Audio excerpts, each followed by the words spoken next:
ఒక గ్రామంలో శంకర్ తన చిన్న కూతురు రాఖీతో కలిసి ఉండేవాడు. అతను ఒక బీద రైతు. శంకర్కి మీసాలు ఉండవు. అతని పక్కింట్లో ఉండే మైపాల్ కూడా రైతే. కాని అతనికి ఎన్నో రకాల పొలాలు ఉండేవి. అతని దగ్గర నౌకర్లుండేవాళ్లు. మైపాల్కి కూడా ఒక కూతురు ఉంటుంది. ఆమె పేరు రచన. రచనకి పొగరు చాలా ఎక్కువ. ఒకరోజు రాఖీ స్కూల్కి వెళ్తుండగా దారిలో ఆమెకు రచన కూడా స్కూల్కి వస్తూ కనిపిస్తుంది. ఓహో, ఈ బీదవాళ్ళు ఎక్కడి నుండి వస్తారో తెలియదు కానీ పొద్దున్నే నాకు ఎదురుగా వస్తారు. నా మొత్తం రోజంతా పాడైపోతుంది. నువ్వింకో దారి నుండి రావచ్చు కదా. నేనెందుకు వేరే దారి నుండి రావాలి? మా నాన్న ఈ ఊళ్ళోనే అందరికన్నా పెద్ద రైతు. ఆయనకి ఊళ్ళో అందరూ భయపడతారు. కాని మీ నాన్నకి మీసాలు కూడా లేవు. అందుకే ఎవరు ఆయనతో మాట్లాడరు. అందరూ మీ నాన్నని దగ్గరికి రాకుండా తరివేస్తారు. రచన మాటలకు రాఖీ చాలా బాధపడుతుంది. స్కూల్కి కూడా వెళ్లదు. దారిలో నుండే ఇంటికి తిరిగి వచ్చేస్తుంది. ఇంట్లో ఆమె నాన్న శంకర్ వంట చేస్తూ ఉంటాడు. తర్వాత పొలానికి వెళ్లడానికి రెడీ అవుతూ ఉంటాడు. ఏవైందబ్బా నా బంగారు తల్లికి? నాన్న, మనం ఎందుకింత బీదవాళ్ళలాగా ఉన్నాం? ఎవరు చెప్పారమ్మా నీకు మనం బీదవాళ్ళమని? మనం బీదవాళ్లమని అందరూ అంటున్నారు నాన్న. ఒకవేళ మనం బీదవాళ్లం కాకపోతే ఊళ్ళో ఎవరు మనతో సరిగ్గా ఎందుకు మాట్లాడటం లేదు?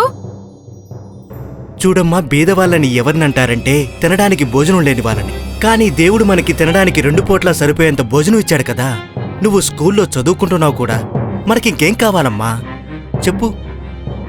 సరే, నేను ఒప్పుకుంటాను మనం బీదవాళ్లం కామని. కానీ మీకు మీసాలు ఎందుకు లేవు నాన్నా? నాకు తెలుసు, తప్పకుండా రచన ఏదో నిన్ను అని ఉంటుంది. నాకు అదంతా తెలీదు. నాకు మీ ముఖం మీద మీసాలు కనిపిస్తే చాలు. అప్పుడు ఊళ్ళో వాళ్ళంతా మీకు గౌరవం ఇస్తారు కదా నాన్నా. ఏంటమ్మా అలా పిచ్చిదానిలాగా మాట్లాడుతున్నావు?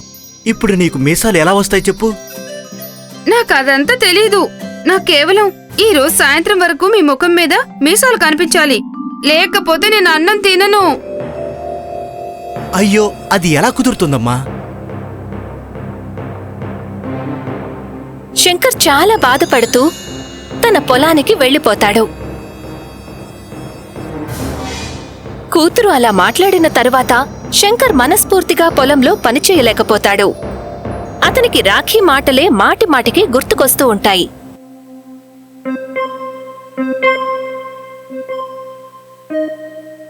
అదే విషయం ఆలోచిస్తూ అతను ఒక చెట్టు కింద కూర్చుంటాడు.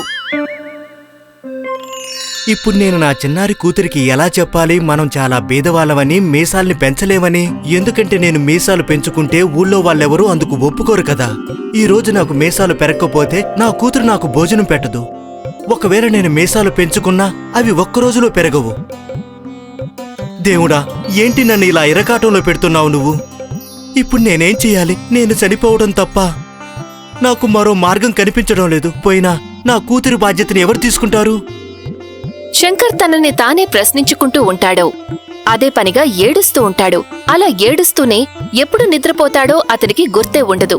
తర్వాత అతను నిద్రపోతాడు. కాసేపయ్యాక చెట్టు కింద కూడా ఎండ వచ్చేస్తుంది. శంకర్ నిద్రలేస్తాడు. శంకర్కి తన ముఖం ఏదో బరువుగా అనిపిస్తుంది. ఒకసారి తన ముఖం మీద చెయ్యి వేసుకుని చూసుకుని ఎంతో ఆశ్చర్యపోతాడు.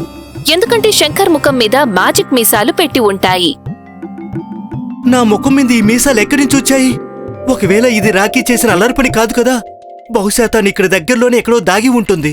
నేను నా మీసాలను లాగి చూస్తాను. రాఖీ తప్పకుండా మీసాలను ఫెవికాల్ పెట్టి అంటించి ఉంటుంది. తర్వాత రాఖీ సంగతి చెప్తాను. శంకర్ తన మీసాలను లాగి చూస్తాడు. అప్పుడు ఆ మీసాలు ఊడిపోవు. పైగా అందులో నుండి బంగారు నాణాలు రాలుతూ ఉంటాయి. ఏంటిది? ఏదో విచిత్రం జరిగింది. దేవుడా, నేనిప్పుడు ధనవంతునైపోయాను. కానీ నాకు ఇదేమీ అర్థం కావడం లేదు. ఇదంతా ఎలా జరిగింది? ఎప్పుడు జరిగింది? అప్పుడే ఆ చెట్టులో నుండి ఒక దేవత బయటికి వస్తుంది. శంకర్, నేను ధనలక్ష్మిని. నీవి మ్యాజిక్ మీసాలు. ఇప్పుడు నువ్వు కూడా నకిలీ ధనవంతులకు నోరు మూసేలా జవాబు చెప్పగలవు. వాళ్ళందరికీ చెప్పు, మీసాలు పెంచడం పెంచకపోవడం అనేది డబ్బుతో సంబంధం లేదని, తమ తమ ఇష్టం మీద ఉంటుందని. నువ్వు నీ మీసాల నుండి ప్రతిరోజు 100 బంగారు నాణేల్ని తీసుకోగలుగుతావు. కేవలం నీ మీసాల్ని కొద్దిగా లాగితే సరిపోతుంది. బంగారు నాణేలు రాలుతూనే ఉంటాయి. అది చెప్పి ధనలక్ష్మి దేవత మాయమైపోతుంది. శంకర్ బంగారు నాణేలన్నీ ఏరుకొని తన ఇంటికి బయలుదేరతాడు.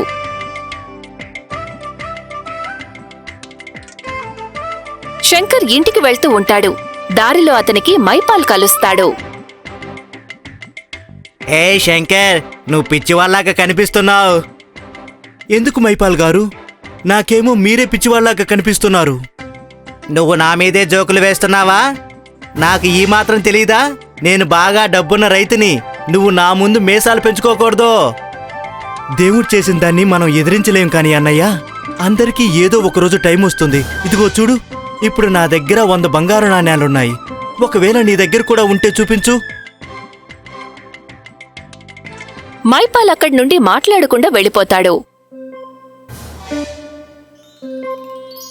తర్వాత శంకర్ ఇంటికి వెళ్లి జరిగిందంతా తన కూతురు రాఖీతో చెప్తాడు. రాఖీ చాలా సంతోషపడుతుంది.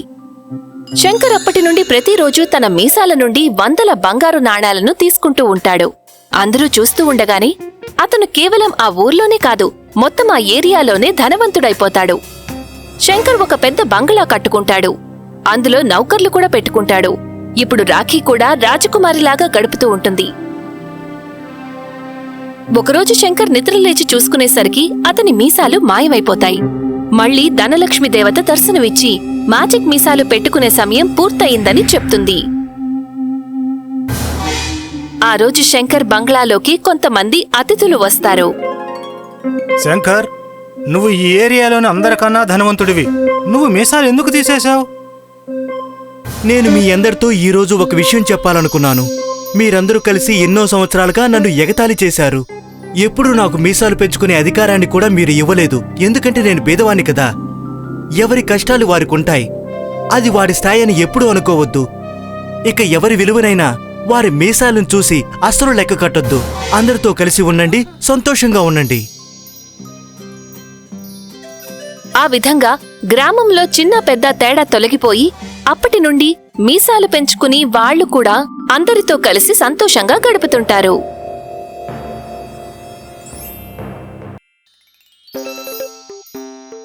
అమర్ తన కుటుంబంతో కలిసి ముంబైలోని ఒక చిన్న గుడిసెలో ఉండేవాడు. అమర్ శాండ్విచ్లు అమ్ముతూ అతనికి రోడ్డు మీద చిన్న శాండ్విచ్ల షాప్ కూడా ఉండేది. అమర్ కుటుంబం గడవడం చాలా కష్టంగా ఉండేది. అనుకోకుండా కరోనా మహమ్మారి ప్రపంచమంతా విస్తరిస్తుంది. దేశమంతటా లాక్డౌన్ విధించారు. ఇప్పుడు మన పరిస్థితి ఏంటండి? నాన్నా, ఒకవేళ నువ్వు డబ్బు సంపాదించకపోతే మనం ఆకలితో చనిపోతామా? ఇప్పుడు మనకి ఒకటే దారుంది బాబు. ఏమిటది? మనం మన ఊరికి తిరిగి వెళ్ళిపోక తప్పదు. కానీ మనం ఊరికి ఎలా వెళ్తాం? ఏదో విధంగా వెళ్ళాలి. ఇంకా ఇక్కడే ఉంటే నిజంగానే మనం ఆకలితో చచ్చిపోతాం. సరే. అమర్ కుటుంబమంతా అతను చెప్పిన మాట విని సామానంతా బ్యాగుల్లో సర్దుతారు.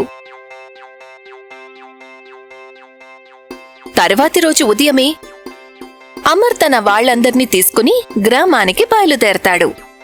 కొద్ది దూరం వాళ్లంతా బస్సులో ప్రయాణం చేసి తర్వాత నడుచుకుంటూ వెళ్తారు. అలా నడుచుకుంటూ 3 రోజుల తరువాత అమర్ కుటుంబం తమ గ్రామానికి చేరుకుంటుంది. ఏంటి విషయం అమర్, ఇలా హఠాత్తుగా వచ్చేసావు? లాక్డౌన్ పెట్టారు కదా, అందుకే షాప్ మూసేసి ఇంటికి వచ్చేసాం. నువ్వు తిరిగొచ్చి మంచి పని చేశావు. మనం మళ్ళీ కలుద్దాం. ఈ కరోడిమల్ అనే వ్యాపారి అమర్ పక్కింట్లో ఉండేవాడు. అతనితో కొద్దిసేపు మాట్లాడిన తరువాత అమర్ వాళ్లు తమ ఇంట్లోకి వెళ్తారు. ఇంటి లోపలి పరిస్థితిని చూసిన రాధ చాలా బాధపడుతుంది. మనం ఇంటికైతే వచ్చేసాము, కానీ మనకు తినడానికి ఏముంది? దారి పొడవునా నేను కూడా ఇదే విషయం గురించి ఆలోచిస్తూ ఉన్నాను. మన ఊరి బయట ఉన్న పొలంలో ఏదో ఒక పంట పెరిగి ఉంటుందని అనుకున్నాను. కాని మనం ఇక్కడికి వచ్చాక పరిస్థితి చూడగానే నా ఆశలన్నీ ముక్కలైపోయాయి. మా అమ్మ ఎప్పుడూ చెప్పేది, ఈ ఇంట్లో నువ్వు ఎప్పుడూ ఆకలితో ఉండవు అని. కాని ఇప్పుడు మనకి మాత్రం ఏమీ లేదు. అమర్ తన పక్కనే ఉన్న ఒక ఖాళీ గిన్నెను తీసుకొని కింద పడేస్తాడు. ఆ గిన్నె కింద పడిన వెంటనే అందులో నుండి బియ్యం కారుతూ ఉంటాయి. నాన్నా చూడు బియ్యం. అందరూ ఆ గిన్నెను చూస్తూ ఆశ్చర్యపోతారు. ఎందుకంటే ఖాళీగా ఉన్న ఆ గిన్నె నిండా బియ్యం నిండిపోతాయి. ఇదంతా ఎలా జరిగిందో అర్థం కావడం లేదు. ఇప్పటి వరకు ఈ గిన్నె ఖాళీగా ఉంది కదా. రాధ ఆ బియ్యాన్ని మరో గిన్నెలోకి మార్చేసి మళ్ళీ ఆ మ్యాజిక్ గిన్నెను నేల మీద పడేస్తుంది. ఈసారి ఆ మ్యాజిక్ గిన్నెలో నుండి గోధుమలు వస్తాయి. నిజంగానే ఈ గిన్నెకి ఏదో మహిముంది. మీ అమ్మ చెప్పింది నిజమే. ఈ ఇంట్లో మనం ఎప్పుడూ ఆకలితో చనిపోము. రాధ ఆ గోధుమ పిండిని మరో గిన్నెలోకి మార్చేసి మళ్ళీ మ్యాజిక్ గిన్నెను నేల మీద పడేస్తుంది. ఈసారి ఆ మ్యాజిక్ గిన్నెలో నుండి పప్పు వస్తుంది. అందరికీ అర్థమవుతుంది ఆ గిన్నెకు మహిమలున్నాయని. అమర్ ఇంకా అతని కుటుంబం చాలా సంతోషంగా ఉంటుంది. ఎందుకంటే వాళ్ళు ఇక ఆకలితో పస్తులుండాల్సిన అవసరం ఉండదు. సంతోషంతో అమర్ కళ్లల్లో నుండి కన్నీళ్లు వస్తాయి. అప్పటి నుండి వాళ్ల ఇంట్లో సరుకులు అయిపోయిన ప్రతిసారి వాళ్ళు ఆ మ్యాజిక్ గిన్నెను కింద పడేసి వాటిని తెప్పించుకునేవారు. వాళ్లంతా ఎంతో సంతోషంగా ఉంటారు.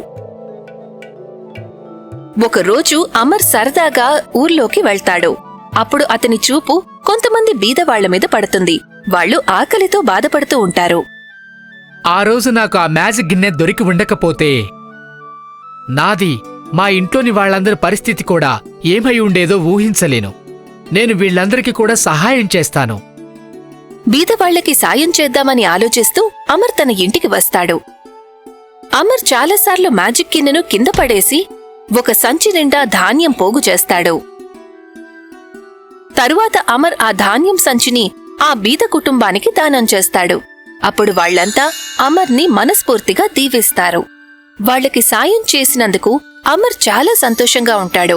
అమర్ చాలా ధాన్యం దానం చేస్తూ ఉండగా కరుడిమాల్ చూసి ఆలోచనలో పడతాడు. ముంబైలో ఇతనికి తినడానికి సరిపోక ఇక్కడికి వచ్చాడని విన్నాను.